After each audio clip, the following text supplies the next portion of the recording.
en cada vida, Señor. Te lo pedimos en el nombre de Jesús de Nazaret. Te honramos, te adoramos, te bendecimos, Señor, y te damos la gloria, la honra, la alabanza por los siglos de los siglos. Y todos decimos amén y amén. Dios los bendiga a todos, hermanos. Estamos en este tiempo devocional, en un tiempo de adoración, en un tiempo de oración. Y ahora vamos a compartir el mensaje. Vamos a compartir la palabra del Señor Jesús. Y el mensaje se llama Sucesos que pasaron antes de la crucifixión de nuestro Señor Jesucristo. ¿Qué pasó antes de la muerte de nuestro Señor Jesucristo? Comparta desde ya en su perfil esta transmisión. Usted la puede compartir ahí y que llegue esta transmisión a muchas personas más, que se abran las ventanas de Facebook y se pueda llegar a otras personas con el mensaje de la palabra del Señor. Quiero que tome su Biblia y vamos a estar en la Biblia. Los evangelios, la mayoría de evangelios toman todo lo que pasó en los días antes de la crucifixión de nuestro Señor Jesucristo. Y vamos a mirar los eventos. Vamos a tomar el Evangelio de Mateo. El Evangelio de Mateo, cosas que sucedieron antes de que el Señor Jesús fuera a la cruz. ¿Qué sucedió? ¿Qué sucedió antes de ir a la cruz?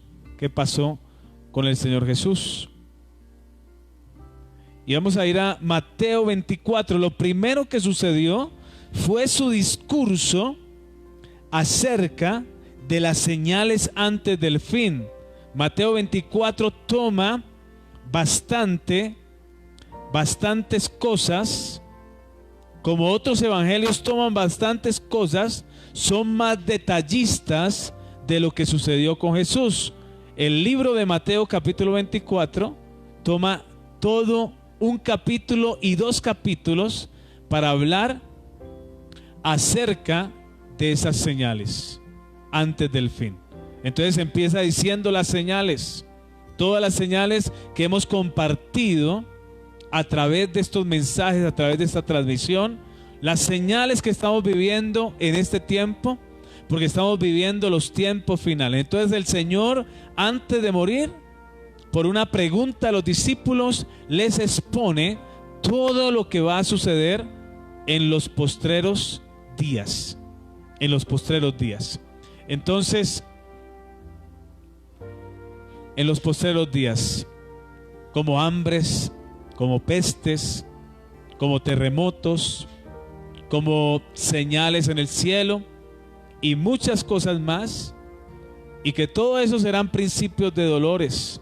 El engaño espiritual en el mundo, el engaño político, el engaño que va a haber en todo el mundo, y la gente caerá en el engaño.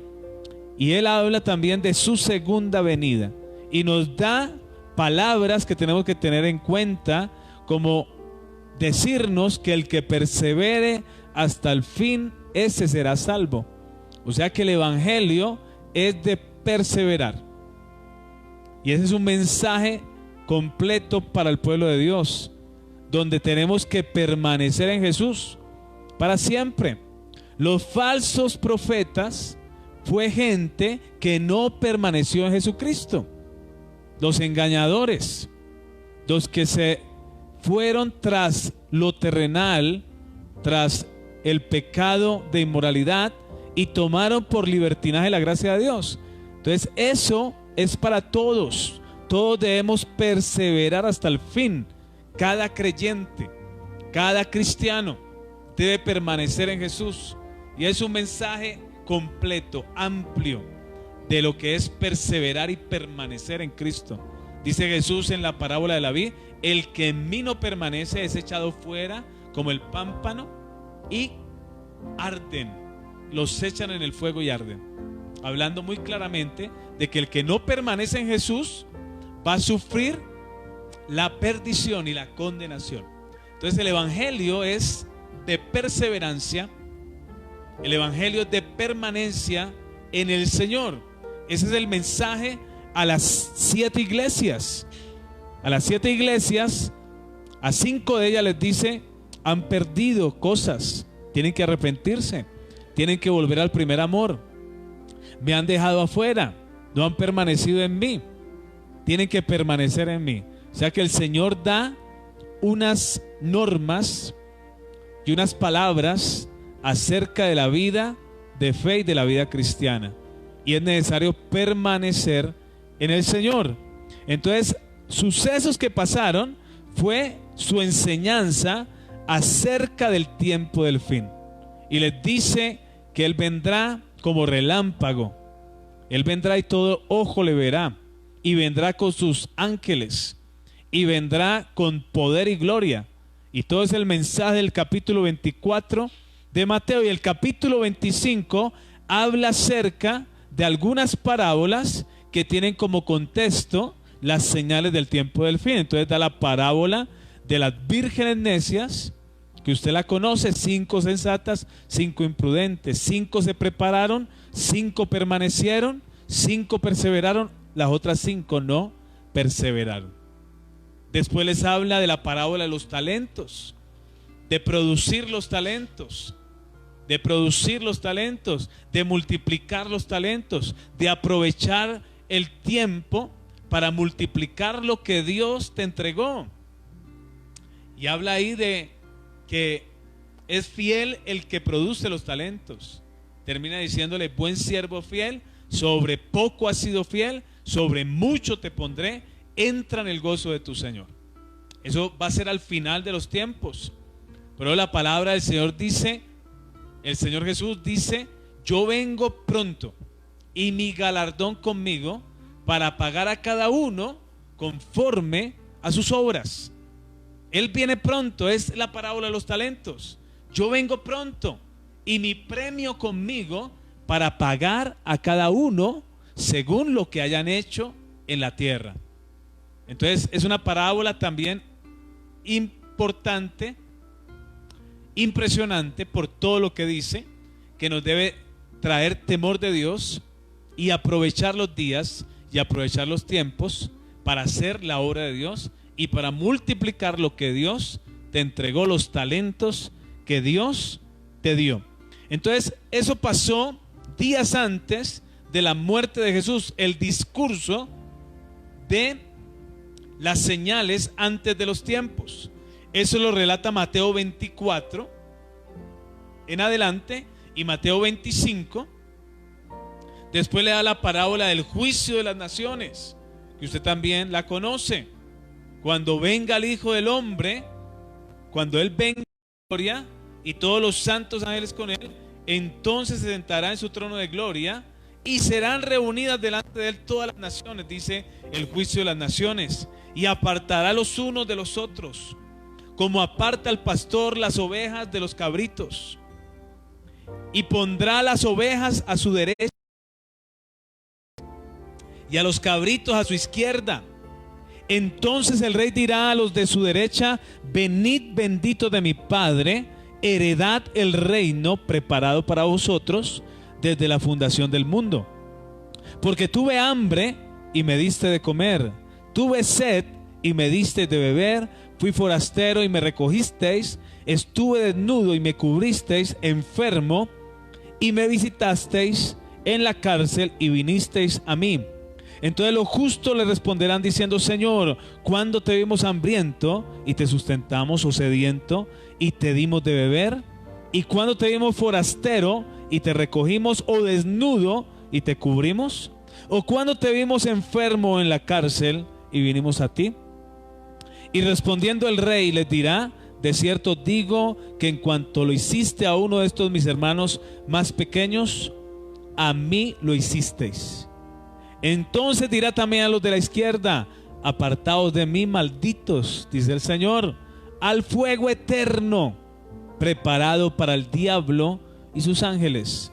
Porque tuve hambre y no me disteis de comer, tuve sed y no me disteis de beber, Fui forastero y no me recogisteis. Estuve desnudo y no me cubristeis. Enfermo y en la cárcel y no me visitasteis. Entonces también ellos le responderán diciendo: Señor, ¿cuándo te vimos hambriento, sediento, forastero, desnudo, enfermo o en la cárcel y no te servimos? Entonces le responderá diciendo: de cierto os digo que en cuanto no lo hicisteis a uno de estos más pequeños, tampoco a mí lo hicisteis. E irán estos al castigo eterno y los justos a la vida eterna. Todo esto lo enseñó el Señor días antes de la cruz. Enseñanzas muy poderosas para nuestra vida. ¿Cuál camino elegimos? ¿El ser una oveja o el ser un cabro? ¿El ser alguien que sirve a Dios o alguien que sirve al mundo? ¿Alguien que es con un corazón que sirve al prójimo o un corazón que le cierra las puertas al prójimo? Todo eso depende. En ese fin seremos juzgados. Toda la tierra será juzgada. Eso pasó antes de la crucifixión.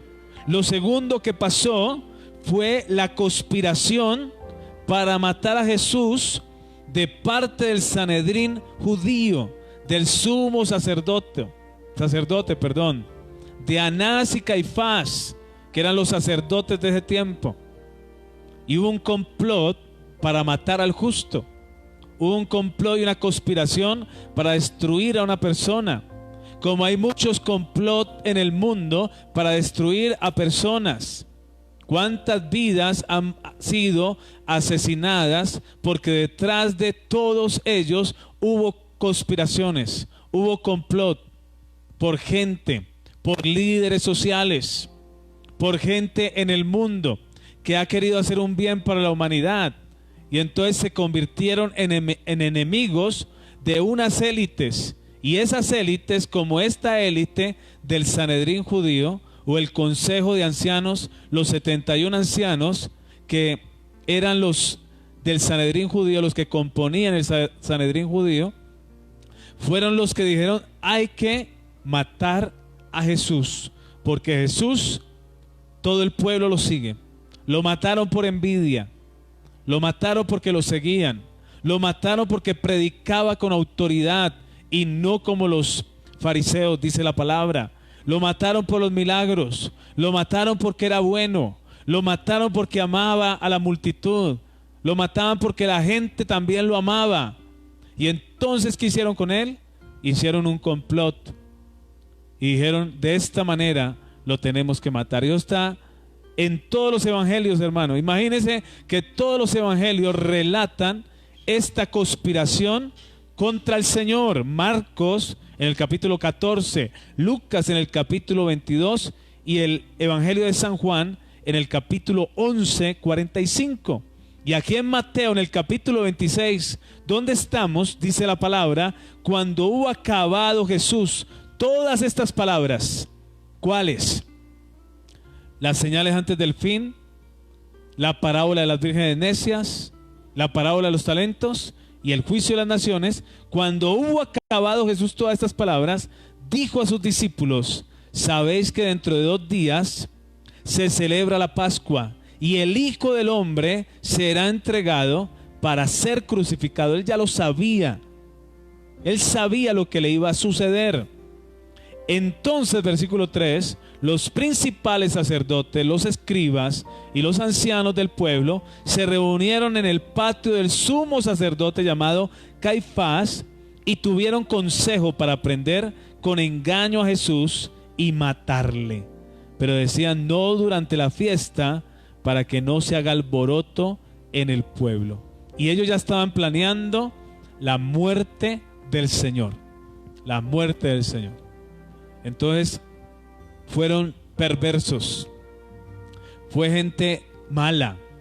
Fue gente que tenía su corazón endurecido, llenos de envidia, llenos de maldad. Pero el Señor les dijo: ustedes procuran matarme. Ustedes se creen hijos de Abraham, pero procuran matarme. Ustedes son hijos. ¿Qué le dijo el Señor? ¿Se acuerdan? Ustedes son hijos de vuestro padre el diablo. porque el diablo vino a matar, hurtar y destruir. Y ustedes me quieren matar. Ustedes no son hijos de Abraham. Ustedes son hijos de vuestro padre el diablo. Y todo el que hace malas obras, su padre no es Dios. Todo aquel que mata, asesina, su padre es el diablo. Y ellos se tienen que arrepentir. Los perversos se tienen que arrepentir. Los asesinos se tienen que arrepentir. Los que maltratan a un niño se tienen que arrepentir. Los violadores, los pedófilos se tienen que arrepentir de sus pecados. Los borrachos, no es rey, dice la palabra, ni los borrachos, ni los adúlteros, ni los hechiceros, ni los idólatras heredarán el reino de Dios, dice la palabra. Y se tienen que arrepentir. Y Pablo dice, y nosotros éramos antes como lo que les estoy hablando. Tenemos que arrepentirnos. Jesús dijo que todos tenemos que arrepentirnos. Si ellos se hubieran arrepentido, el Señor los hubiera perdonado. Por ejemplo, en la cruz el Señor dice, perdónalos, Señor, porque no saben lo que hacen. No saben lo que están haciendo. El perdón es para todo aquel que en Él crea, no se pierda, mas tenga vida eterna. El perdón es para aquel que en Él cree, se arrepienta y tenga la vida eterna. El arrepentimiento es para toda la humanidad. Toda la humanidad se debe arrepentir. Si no se arrepiente, morirán en sus pecados. Si no se arrepienten, les pasará lo del juicio de las naciones. Si no se arrepienten de la maldad de sus obras, entonces se perderán sus almas, como ya lo dice la Escritura. Eso pasó antes de la muerte de Jesús. ¿Qué más pasó antes de la muerte de Jesús? Lo tercero, Jesús es ungido en Betania. Esto lo relata los evangelios de Marcos, de Juan y este evangelio de Mateo. Dice el versículo 6, aunque me gustaría leer el evangelio de Juan, Juan capítulo 12. Vamos a leer Juan. En el capítulo 12 dice la palabra de Dios: 6 días antes de la Pascua vino Jesús a Betania, donde estaba Lázaro, el que había estado muerto y a quien había resucitado de los muertos. Estas eran las obras de Jesús. Y le hicieron allí una cena. Marta servía y Lázaro era uno de los que estaban sentados a la mesa con él. Entonces María, la hermana de Lázaro y de Marta, tomó una libra de perfume de nardo puro, el perfume más costoso de la época, y ella lo tomó, dice, de mucho precio, dice la palabra, y ungió los pies de Jesús y los enjugó con sus cabellos, y la casa se llenó del olor del perfume. Esta mujer quiso hacerle ese regalo al Señor antes de su muerte. Esta mujer amaba al Señor. Y a esta mujer no le importó darle lo mejor al Señor. Darle lo mejor. Aún ese perfume costosísimo. ¿Qué le pudiéramos entregar al Señor nosotros, hermano? Nosotros al Señor. ¿Qué le darías tú al Señor en este tiempo para su obra? ¿Qué le darías? El Señor le dijo al joven rico: vende todo lo que posees, dalo a los pobres y sígueme. ¿Cuánto darías tú por el Señor? ¿Cuánto entregarías? ¿De qué te despojarías? El Señor puso un precio alto. Dice, de padre, madre, mujer, hijos, de tierras y aún su propia vida. Pero el Señor dice, les devolveré mucho más de lo que ustedes dan. Les dice, 100 veces más les daré de lo que ustedes hayan dejado, y en el siglo venidero la vida eterna. ¿Se ha leído eso en la palabra del Señor? En la parábola del joven rico dice eso. Entonces, ¿cuánto eres capaz de dar para Dios en este tiempo? Ella lo dio todo. Ella dio una adoración. Diga adoración.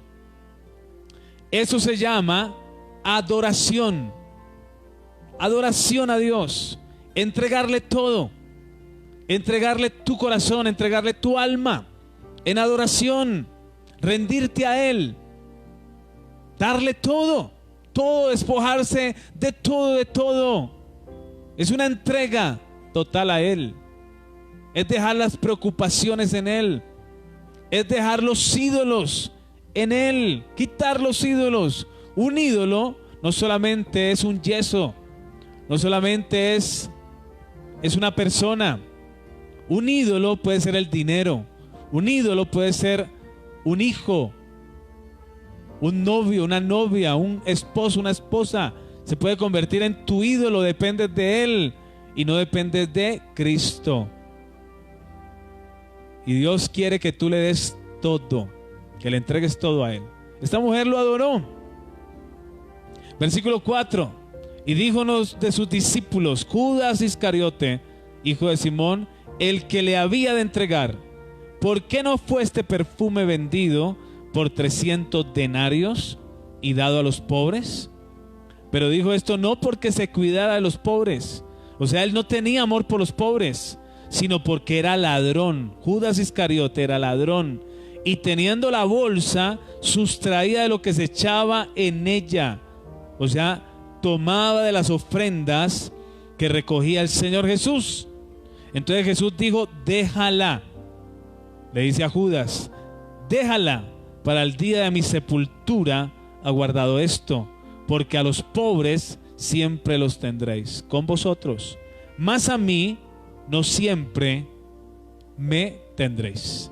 Entonces este pasaje nos muestra la adoración que debemos tener para Dios.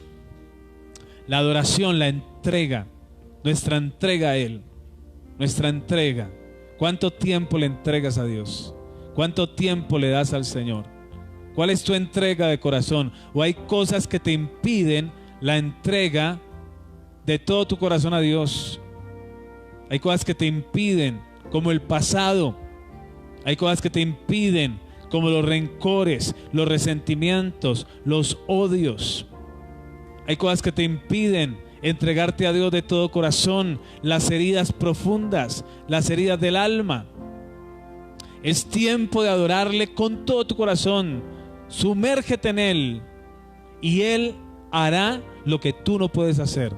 Él hará lo que está en tu vida que tú no puedes arreglar. Él hará la sanidad de las heridas más profundas si entras y te entregas en adoración a Dios totalmente. Él lo va a hacer. Él lo va a hacer y te va a llenar, te va a llenar.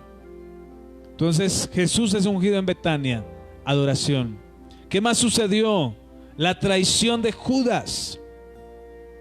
Todos los evangelios lo relatan menos el de Juan. Lo relatan los evangelios sinópticos. Y aquí en Mateo capítulo 26, versículo 14 dice la palabra: entonces uno de los 12, que se llamaba Judas Iscariote, fue a los principales sacerdotes y les dijo: ¿qué me queréis dar? Y yo os lo entregaré. O sea que Judas era un hombre de doble ánimo. Judas no creyó en el Señor como el Salvador y el Mesías. Si hubiera creído, nunca lo hubiera entregado. Nunca lo hubiera entregado, pero él nunca creyó. Él creía en un Mesías como lo cree Israel ahora y como lo creía Israel en ese tiempo. Alguien que fuera como un David, un libertador. Pero él no creyó en la salvación espiritual. Por eso entregó al Señor, no le importó. Su corazón era corrupto. En el corazón de él había maldad. Por eso entró Satanás en Judas el día de la cena, cuando el Señor le dio el pan. Satanás entró en Judas y él hizo lo que tenía que hacer. Hay gente que maquina maldad, Satanás se les mete y empiezan a hacer una obra terrible, una obra satánica. Van a matar, a destruir, a dañar, dañan familias, dañan jóvenes, dañan niños, no les importa nada, porque tienen puertas abiertas como la puerta abierta que tenía Judas. Y aquí él se ofrece para entregar al Señor y les pide plata. Este hombre era interesado en el dinero. ¿Qué me queréis dar? Y yo lo entregaré. Y ellos le asignaron 30 piezas de plata y desde entonces buscaba oportunidad para entregarle. Ahí está la traición de Judas. ¿Por qué lo traicionó? Porque él nunca creyó en Jesús como el Salvador, como el Rey, como el Mesías. Nunca hizo la confesión de Pedro: tú eres el Cristo, el Hijo del Dios viviente. No te lo reveló carne y sangre. No hubo revelación para Judas. No hubo gracia para Judas. Algo tuvo que hacer Judas para no recibir la gracia de Dios. Y fue el traidor. Fue el traidor. Le faltó un corazón arrepentido. Después lloró con amargura y se ahorcó. Terminó destruido esta persona. Y Judas representa a muchos que no han confesado al Señor como su Salvador. Judas representa a aquellos que tienen avaricia por el dinero. Judas representa a aquellos que son cobardes porque se suicidan, porque no se arrepienten. Judas era soberbio, era orgulloso y nunca buscó el arrepentimiento. Si se hubiera arrepentido, el Señor lo hubiera perdonado, pero el orgullo lo llevó a quitarse la vida. Ese es el error de la gente que se suicida. Tienen el espíritu de Judas. Son muy orgullosos y no bajan la cabeza cuando se comete un error, cuando se comete un pecado. Es ahí el momento de humillarse y pedir perdón. Ese era el problema de Judas. ¿Qué más sucedió? ¿Qué más sucedió? Jesús lava los pies de los discípulos. Juan capítulo 13. Eso fue días antes de su muerte. Juan capítulo 13 nos habla de que Jesús se rinde a los discípulos, se humilla ante los discípulos, porque Él vino a servir. Dice la palabra, capítulo 13: antes de la fiesta de la Pascua, sabiendo Jesús que su hora había llegado para que pasase de este mundo al Padre, como había amado a los suyos que estaban en el mundo, los amó hasta el fin. Y cuando cenaban, como el diablo ya había puesto en el corazón de Judas Iscariote, hijo de Simón, que le entregase, sabiendo Jesús que el Padre le había dado todas las cosas en las manos y que había salido de Dios y a Dios iba, se levantó de la cena y se quitó su manto y tomando una toalla se la ciñó. Luego puso agua en un lebrillo y comenzó a lavar los pies de los discípulos y a enjugarlos con la toalla con que estaba ceñido. Entonces vino a Simón Pedro y Pedro le dijo: Señor, ¿tú me lavas los pies? Respondiendo Jesús y le dijo: lo que yo hago, tú no lo comprendes ahora, mas lo entenderás después. Pedro le dijo: no me lavarás los pies jamás. Jesús le respondió: si no te lavare, no tendrás parte conmigo. Le dijo Simón Pedro: Señor, no solo mis pies, sino también las manos y la cabeza. Jesús le dijo: el que está lavado no necesita sino lavarse los pies, pues está todo limpio. Y vosotros estáis limpios, aunque no todos, porque sabía quién le iba a entregar. Por eso dijo: no estáis limpios todos. Así que después que les hubo lavado los pies, tomó su manto, volvió a la mesa y les dijo: ¿sabéis lo que os he hecho? Vosotros me llamáis maestro y señor, y decís bien, porque lo soy. Pues si yo, el Señor y el maestro, he lavado vuestros pies, vosotros también debéis lavaros los pies los unos a los otros. Porque ejemplo os he dado, para que como yo os he hecho, vosotros también hagáis. De cierto os digo, el siervo no es mayor que su Señor, ni el enviado es mayor que el que le envió. Y sabéis estas cosas. Si sabéis estas cosas, bienaventurados seréis si las hiciereis. No hablo de todos vosotros, yo sé a quienes he elegido, mas para que se cumpla la escritura, el que come pan conmigo levantó contra mí su calcañar. Desde ahora lo digo antes que suceda, para que cuando suceda creáis que yo soy. De cierto os digo, el que recibe al que yo enviare, me recibe a mí, y el que me recibe a mí, recibe al que me envió. Ahí está el Señor lavando los pies de los discípulos y enseñándoles el principio del servicio. Que el que quiera ser más grande tendrá que ser el más pequeño. Eso lo dice el texto de Marcos también. En este mismo momento Él les da una enseñanza, porque pasó lo mismo. Aquí pasaron muchas cosas, pero Él les enseña lo que es la humildad en el servicio a Dios, la humildad. Y lo tremendo es que Él le lavó los pies a Judas. ¿Qué sentiría Judas cuando le lavaron los pies? Hemos compartido este acto. Este acto lo hice una vez en un encuentro, en un retiro espiritual. Fue tremendo. El Espíritu de Dios descendió y la gente, yo les lavaba los pies. Y recuerdo una vez a alguien que estaba así derecho y me miraba así como diciendo, como con prepotencia. Me miraba así, yo me agaché, le lavé los pies, y en ese lavatorio de pies que yo le hice, este hombre rompió a llorar. Era un hombre, rompió a llorar. Todos lloraban ese día, pero este hombre que estaba así de una manera altanera, soberbia, mirándome, y yo le lavaba los pies. Cuando le lavé los pies, cayó y lloraba este hombre, porque es un acto de humildad y de servicio a Dios. ¿Qué quiere el Señor? Que tengamos la humildad en nuestros corazones, que cada día crezcamos en la humildad para servir al pueblo de Dios, para servir al prójimo. Para servir al prójimo hay que tener humildad, porque eso se llama servicio. Es como el mesero que sirve.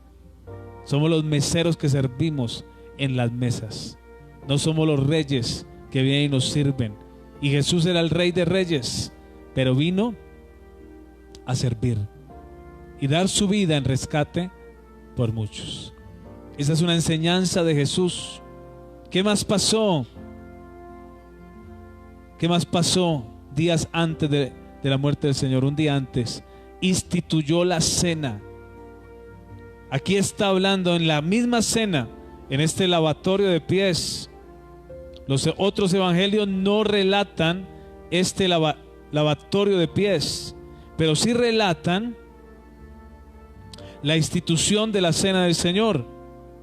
En el capítulo 26 de Mateo, versículo 17, dice que ahí instituyó la cena. Dice la palabra: el primer día de la fiesta de los panes sin levadura, vinieron los discípulos a Jesús diciéndole: ¿dónde quieres que preparemos para que coma la Pascua? Y él dijo: id a la ciudad a cierto hombre y decidle: el maestro dice, mi tiempo está cerca, en tu casa celebraré la Pascua con mis discípulos. Ese era el aposento alto donde estaban en el día de Pentecostés. Y los discípulos hicieron como Jesús les mandó y prepararon la Pascua. Cuando llegó la noche, se sentó a la mesa con los 12, y mientras comían dijo: de cierto digo que uno de vosotros me va a entregar. Y entristecidos en gran manera, comenzó cada uno de ellos a decirle: ¿soy yo, Señor? Entonces él respondiendo dijo: el que mete la mano conmigo en el plato, ese me va a entregar. A la verdad el Hijo del Hombre va según está escrito de él. Mas ay de aquel hombre por quien el Hijo del Hombre es entregado. Bueno le fuera a este hombre no haber nacido. Entonces respondiendo Judas, el que le entregaba, dijo: ¿soy yo, maestro? Le dijo: tú lo has dicho. Y mientras comían, tomó Jesús el pan y bendijo y lo partió y dio a sus discípulos y dijo: tomad, comed, esto es mi cuerpo. Y tomando la copa y habiendo dado gracias, les dio, diciendo: bebed de ella todos, porque esto es mi sangre del nuevo pacto, que por muchos es derramada para remisión de los pecados. Y os digo que desde ahora no beberé más de este fruto de la vid hasta aquel día en que lo beba nuevo con vosotros. ¿En dónde, hermanos? En el reino. Él no beberá más del fruto hasta que venga el reino. Y a Jesús le gustaba beber y tomar vino, pero le y comelón. De Juan el Bautista decían que no bebía ni comía, y del Hijo del Hombre que bebía y comía. Ese era el Señor Jesús. Y él dice: no beberé el fruto de la vid hasta que venga el reino de mi Padre. Y un día estaremos en la cena de las bodas del Cordero, tomando del vino de la vid con cena, una gran cena, la cena de las bodas del Cordero, hermano. Mientras tanto la bebemos acá en memoria de Jesús, que a través de su muerte tenemos el nuevo pacto. Y ese nuevo pacto habla de la gracia de Dios, de la gracia de Dios. Lo que no entienden los fariseos de este tiempo, los legalistas, los que tienen el extremo del legalismo, el otro extremo, la libertad de la gracia. Ningún extremo es bueno. Si la gracia no es para pecar, como dice Pablo, pecaremos para que la gracia abunde, de ninguna manera, dice Pablo. Pero los legalistas son los fariseos de este tiempo, y los que se convirtieron pero ponían a la ley por encima de la gracia. Y esos son los fariseos de este tiempo, que hay muchos grupos, muchos religiosos, grupos legalistas que predican la palabra pero que no tienen la gracia de Dios, y condenan a todo el mundo y juzgan a todo el mundo. Dios, los sabios y que tienen la verdad absoluta, pero le falta el camino de la gracia. Nosotros entendemos el camino de la gracia. Por la gracia de Dios cumplimos la ley, dice Gálatas. La gracia vino por medio de Jesucristo, el nuevo pacto. El antiguo pacto, la ley de Moisés. Y la gente que cometía un error, un pecado de la ley, era condenada y era maldita, dice Gálatas. Cristo nos redimió de la maldición de la ley, hecho por nosotros maldición, porque maldito todo aquel que fuese colgado en un madero. Y Cristo nos redimió de eso. Y ahora nos dice, estamos en la gracia. Y Gálatas, libro de Gálatas, habla de la gracia. Y les dice, ustedes cayeron de la gracia, a la ley. Les dice Pablo, ¿cómo así? Que ustedes vivían en la gracia y ahora volvieron a la ley. Tenemos que estar en la gracia de Dios. De esa manera cumplimos la ley.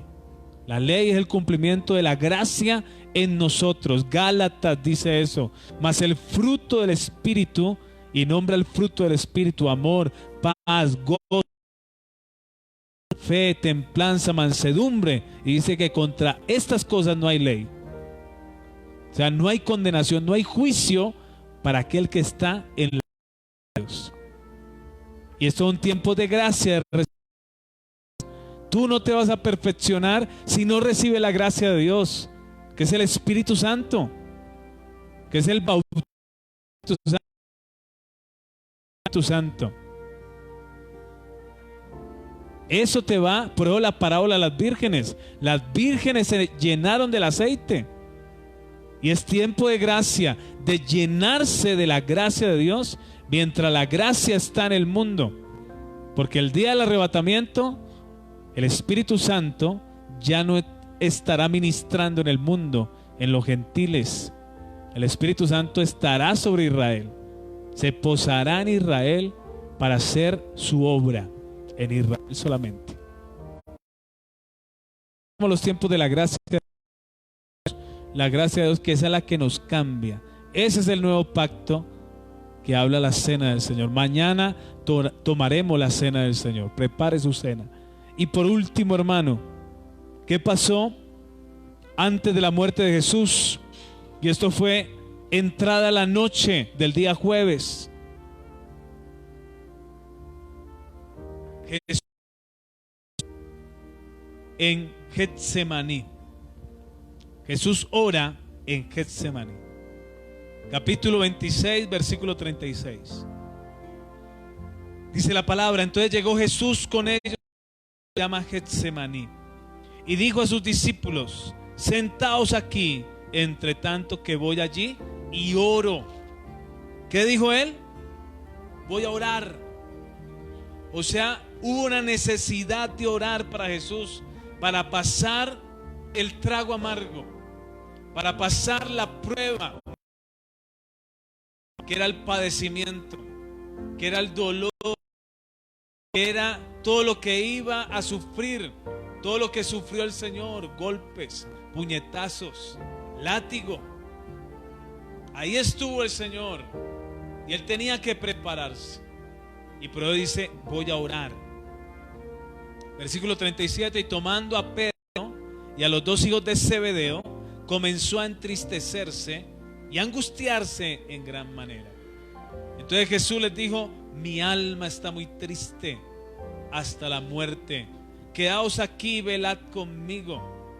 Yendo un poco adelante, se postró sobre su rostro orando y diciendo: Padre mío, si es posible, pasa de mí esta copa, pero no quiero, sino como. Vino luego a sus discípulos y los ayudó: Pedro, así que no habéis podido velar conmigo una hora. Velad y orad para que no entréis en tentación. El espíritu a la verdad está dispuesto, pero la carne es débil.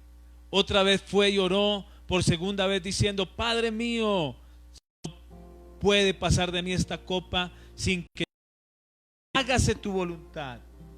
Vino otra vez y los halló durmiendo, porque los ojos de ellos estaban cargados de sueño. Y dejándolos fue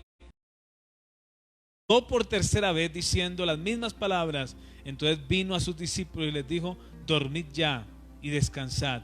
He aquí ha llegado la hora y el Hijo del Hombre es entregado en manos de pecadores. Levantaos, vamos, ved. Esto pasó Jesús. Esto pasó el Señor Jesús en el huerto. Él sabía de su hora, había llegado su hora y tuvo que orar. La oración nos prepara para el día de mañana. La oración que hacemos hoy, la oración que hacemos mañana en la mañana, nos prepara para el día, para enfrentar días, para enfrentar la angustia. Hay días en que tendremos angustia. Algo está pasando en el mundo espiritual. Aquí las tinieblas venían en contra del Maestro, en contra del Señor Jesús. Venían las tinieblas. Él sabía, por eso se angustiaba. Y otro evangelio dice: su sudor era como gotas de sangre, las que él, porque su angustia era muy grande. Se dice que en ese huerto oró por los discípulos y por la iglesia. Él oró por nosotros. Juan capítulo 17. Y vamos a terminar con esa palabra. Juan capítulo 17. Dice que él ora. Ahí en ese huerto oró por los discípulos, estando solo. Dice Juan capítulo 17: estas cosas habló Jesús, y levantando los ojos al cielo, dijo: Padre, la hora ha llegado. ¿Cuál hora? La hora de entregarse. La hora ha llegado. Glorifica a tu Hijo, para que también tu Hijo te glorifique a ti. Como le toda carne, para que dé vida eterna a todos los que le diste. Y esta es la vida eterna, que te conozcan a ti, el único Dios verdadero, y a Jesús enviado. Yo te he glorificado en la tierra. He acabado la obra que me diste que hiciese. Ahora pues, Padre, glorifícame tú al lado tuyo, con aquella gloria que tuve contigo antes que el mundo fuese. He manifestado tu nombre a los hombres que del mundo me diste. Tuyos eran y me los diste, y han guardado tu palabra. Ahora han conocido que todas las cosas que me has dado proceden de ti, porque las palabras que me diste las he dado, y ellos la recibieron y han conocido verdaderamente que salí de ti y han creído que tú me enviaste. Yo ruego por ellos, no ruego por el mundo, sino por los que me diste, porque tuyos son. Y todo lo mío es tuyo y lo tuyo mío, y he sido glorificado en ellos. Y ya no estoy en el mundo, mas estos están en el mundo, y yo voy a ti, Padre Santo, a los que me has dado nombre, para que sean uno, así como nosotros. Cuando estaba con ellos en el mundo, yo los guardaba en tu nombre. A los que me diste, yo los... Ninguno de ellos se perdió, sino el Hijo, que la Escritura se... Pero ahora en el mundo, para que tengan mi gozo cumplido en sí mismos. Yo les he dado tu palabra y el mundo los aborreció, porque no son del mundo, como tampoco yo soy del mundo. No ruego que los quites del mundo. No son del mundo, como tampoco... ¿Sí entiende eso, hermano? Santifícalos en tu verdad. Como tú me... Yo los he enviado al mundo, y por ello yo me santifico a mí mismo, para que también ellos sean santificados en la verdad. Por estos, y ahí viene el ruego por nosotros de Jesús. Dice, mas no solamente ruego por estos, sino también por los que han de creer en mí por la palabra de ellos, para que todos sean uno, como tú, oh Padre, en mí y yo en ti, que también ellos sean uno en nosotros, para que el mundo crea que tú me enviaste. La gloria yo les he dado, para que sean uno, así como nosotros somos uno. Yo en ellos y tú en mí, para que sean perfectos en unidad. Que tú me enviaste y que los has amado a ellos como también a mí me has amado. Padre, aquellos que me has dado, quiero que donde yo estoy, también ellos estén, para que vean mi gloria que me has dado, porque me has amado desde antes de la fundación del mundo. Padre justo, el mundo no te ha conocido, no te he conocido, que tú me he dado a conocer tu nombre, y lo daré a conocer aún, para que el amor que me has amado esté en ellos y yo en ellos. Qué oración tan bonita de Jesús. Muy teológica, de mucha enseñanza, para escudriñarla. Y después de la oración fue arrestado el Señor Jesús. Pero todo esto nos da una enseñanza de servicio, de adoración, de humillación, de humildad, de amor, de oración. Todo esto el Señor Jesucristo. ¿Les bendijo el mensaje en esta tarde? ¿Les ha bendecido este mensaje, hermanos? Vamos a terminar con adoración. Vamos a terminar con oración al Señor. Adoremos al Señor y hagamos una oración terminando este tiempo. Gracias, Padre. Gracias, Señor, por tu palabra. Gracias, Jesús, por tu palabra, Señor. Gracias, Señor. Vamos a adorarle. Vamos a bendecirle. Vamos a bendecir al Señor por todo lo que Él hizo, por todo lo que Él ha hecho, por todo lo que está haciendo, por todo lo que Él hará. Cosas